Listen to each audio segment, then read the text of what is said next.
Hello everyone, চলে এসেছি আজকের একদম ইউনিক একটা রেসিপি নিয়ে, যেটা আমরা ফেলে দিয়ে থাকি বেশিরভাগ। তো ফেলে দেওয়ার জিনিস নিয়ে এত সুন্দর একটা মজাদার, এত সুস্বাদু একটা রেসিপি তোমাদের সাথে শেয়ার করতে চলেছি। তো হ্যালো এভরিওয়ান, আসসালামু আলাইকুম, সবাই কেমন আছো? তো এখানে আমি সকাল সকাল 500 করলা কিনে নিয়ে এসেছি। তো করলা দিয়ে আজকের একটা খুব সুন্দর অজানা রেসিপি শেয়ার করতে চলেছি। তো ভিডিওটা কেউ স্কিপ করে দেখবে না, তাহলে কিন্তু কোনো অংশে বাদ পড়ে যেতে পারে। তো আমি করলাটা অফ ক্যামেরার মধ্যে ধুয়ে পরিষ্কার করে কুটে নিয়েছি। তো এখানে চলে এসেছি, একটা কড়াই বসিয়ে দিয়েছি ওভেনের মধ্যে। দিয়ে আমি তেল দিয়ে পেঁয়াজ কুচি, কাঁচা লঙ্কা কুচি দিয়ে ভালো করে এখন লাল লাল করে নিচ্ছি।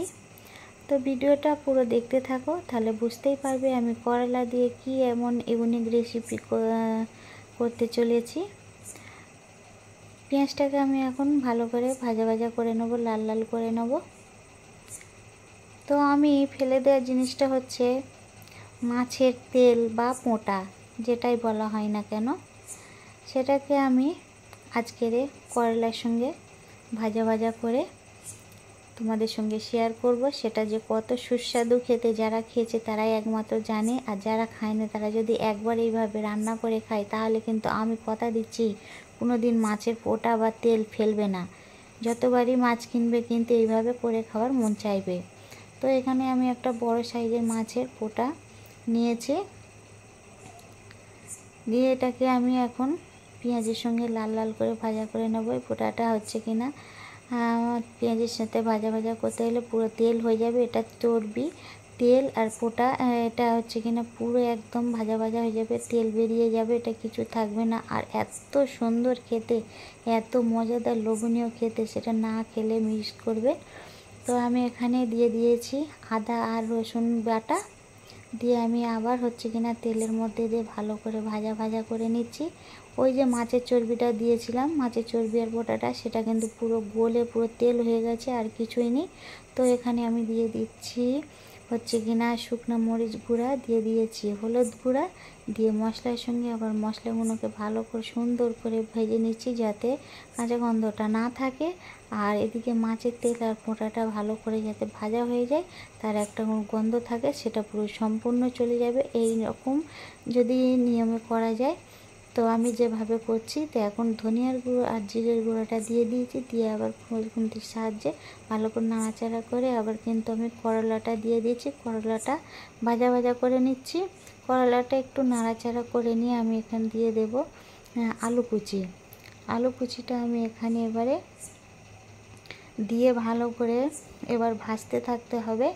এত সুন্দর করে, যত সুন্দর করে নেড়ে চেড়ে ভাজা যাবে, কিন্তু ততই রেসিপিটার টেস্ট কিন্তু আরও সুন্দর বেড়ে যাবে। নাহলে কিন্তু নিচের দিকে পুড়ে গেলে কিন্তু তাহলে জিনিসটা পুরো তিতো হয়ে যাবে। আমি যেভাবে রান্না করছি, এইভাবে যদি রান্না করে তোমরা খেয়ে একবার বাড়িতে ট্রাই করে দেখো, তাহলে অবশ্যই কিন্তু আমার কথা মনে করতে হবে। তার কারণ এইভাবে নাড়াচাড়া করে ভালো করে ভেজে নিলে কিন্তু এর কোনো তিতো ভাবও থাকবে না, আর খেতে এত মজা আর সুস্বাদু হয়। এই মাছের তেল আর হচ্ছে কিনা পোঁটা ভাজাটা আমার হাতে সবাই অনেক পছন্দ করে। নিজে রান্না করছি বলে তাই সেটা বলছি না, কিন্তু না, অনেকে রান্না করে শুনেছি, তারা নাকি খেতে পারে না, তিতো হয়। বন্ধুরা, এইভাবে যদি একবার রান্না করে দেখো, তাহলে অবশ্যই আমাকে মনে করতে হবে, আর হচ্ছে কিনা বারবার খেতে মন চাইবে। যারা খায় না তারাও কিন্তু খাওয়ার জন্য রিকোয়েস্ট করবে এই রান্নাটা করার জন্য।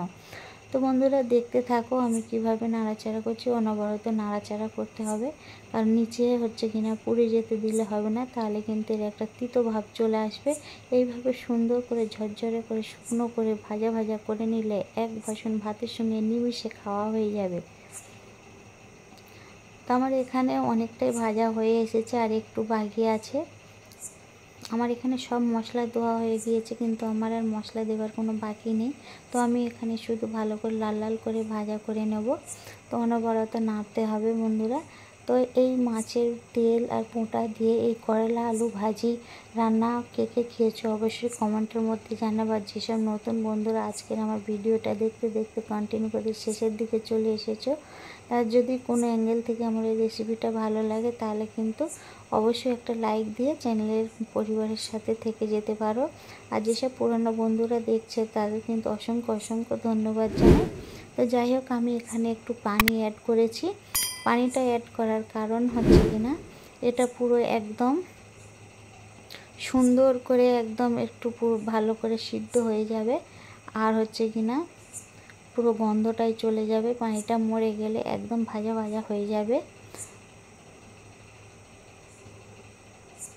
পুরো ভাজা হয়ে গিয়েছে, তারপরে আমি হচ্ছে কিনা পানিটা অ্যাড করেছি। এখন একটু পানিটা শুকিয়ে যাওয়ার অপেক্ষায় থাকতে হবে। এই তো বন্ধুরা, আমার পানিটা পুরো একদম শুকিয়ে গিয়েছে।